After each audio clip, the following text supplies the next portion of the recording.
Swap that with key.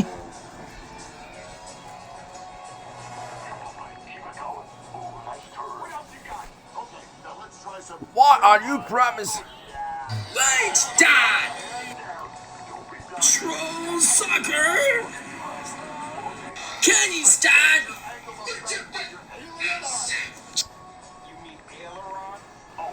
No! Oh, great. Icebreaker Valentines. I blew it. No, I should probably recycle that bottle one. Okay, well, we'll get it. Why are you that? She's on first. Hi everyone, you're just in time for another great story. Click that subscribe button for more. Franklin's Valentines, story based on characters created by Paulette Bourgeois and Brenda Clark, illustrated by Brenda Clark. Franklin could count to 10 and back again. He knew the days of the week, the months of the year, and the holidays in every season. Today was Valentine's Day, and Franklin was counting the valentines he'd made for his friends. He wanted to be sure he hadn't forgotten anyone. "Hurry up, Franklin," said his mother. "You'll miss the school bus."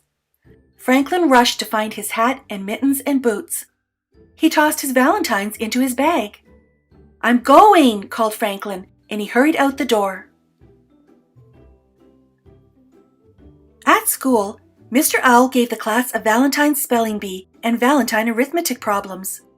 But everyone was too excited about the Valentine's Day party to think about work. Franklin whispered to the bear, "I can't believe we have to wait until after lunch to give out our cards."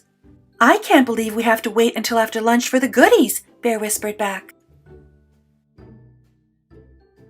At last it was time for the party. "You may get your valentines now," said Mr. Owl. Franklin grabbed his bag and reached inside. He pulled out his hat, and he pulled out his mittens. He pulled out a ball and a scrunched up piece of homework. Then he held his bag upside down and shook it. "What's wrong?" asked Bear. "My valentines! They're gone!" cried Franklin. After Franklin looked everywhere, Mr. Owl let him phone home. Franklin waited and waited while his mother searched. "I'm so sorry, Franklin," she finally said. "I found your valentines outside in a puddle of slush. The cards are ruined." Franklin blinked away tears. He gave the phone to Mr. Owl and ran out of the room. Mr. Owl found Franklin in the cloakroom. "There you are, Franklin," he said. "Your friends are waiting. We can't start the party without you." "I don't belong at the party," replied Franklin. "I don't have any valentines to give." "I know," said Mr. Owl. "Your mother told me what happened, and I told the class." Franklin moaned. "I guess no one's going to give me a valentine now."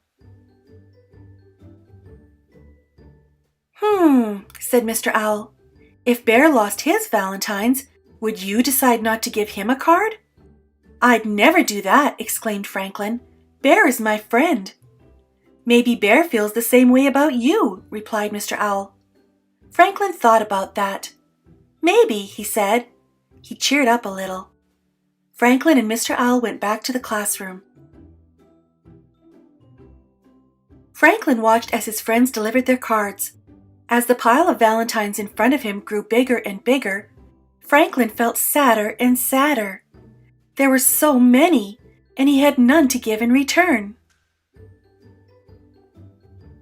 He sighed as he opened Bear's card. "What's wrong, Franklin?" asked Bear. "Don't you like my card?"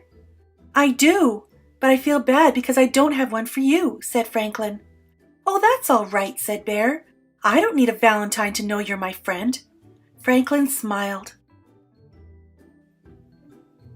Everyone gathered around as Franklin opened his other cards. "Mine's a turtle cutout," said Snail. "Mine's a turtle poem," said Goose. "And I made a turtle riddle," said Fox. "These are great," exclaimed Franklin. "I just wish I had my valentines for all of you." "I just wish we could start eating all these goodies," replied Bear. Everybody laughed. That night, Franklin told his parents about the party. "It sounds as if you have some very good friends," said Franklin's father. "I sure do," agreed Franklin. "Next year, I'm going to make them extra special Valentines."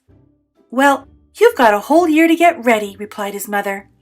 "I don't know if I can wait a whole year," said Franklin. The next morning, Franklin's mother found him at his table, writing and drawing and cutting and folding. "What are you making?" she asked. "It's a surprise," Franklin answered. His mother smiled. "Well, hurry up, you'll miss the bus." But Franklin didn't hurry. He wrapped his artwork carefully and placed the package in his bag. He made sure that all the buckles were done up tight. Then he hugged the bag to his chest and went out the door. As soon as Franklin got to school, he opened his package and gave everyone a card. "What are you doing, Franklin?" asked Beaver. "Valentine's Day was yesterday." "Oh, these cards aren't for Valentine's Day," replied Franklin. "They're for Friendship Day. And Friendship Day can be any day you want it to be." Thanks for joining me today. Please like this video and subscribe to my channel. Click the bell next to the subscribe button to be notified of new books. See you soon! The end!